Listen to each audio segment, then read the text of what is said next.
Sebuah rekaman baru-baru ini ramai jadi perbincangan hangat warganet di media sosial Telegram pada Jumat 1 Maret 2024. Dalam rekaman tersebut memperlihatkan detik-detik penyerangan posisi angkatan bersenjata Ukraina. Prajurit dari Brigade 5AK-1 kubu Rusia mengirimkan rentetan artileri ke posisi militer Ukraina yang teridentifikasi. Serangan berulang kali diluncurkan pada titik pertahanan yang berbeda-beda.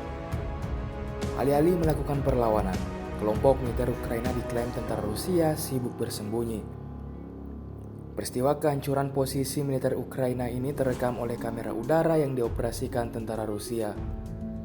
Tidak diketahui pasti seperti apa kondisi tentara musuh.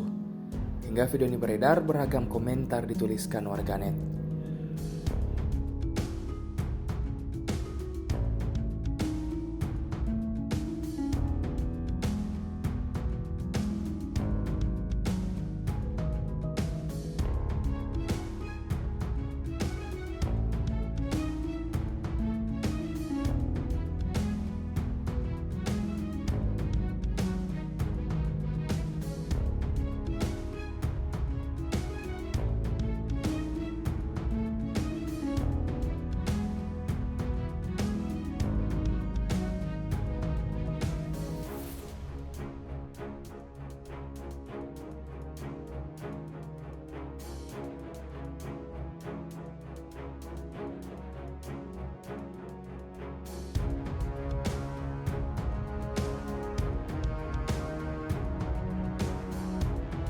X sekarang menghadirkan lokal menjadi Indonesia.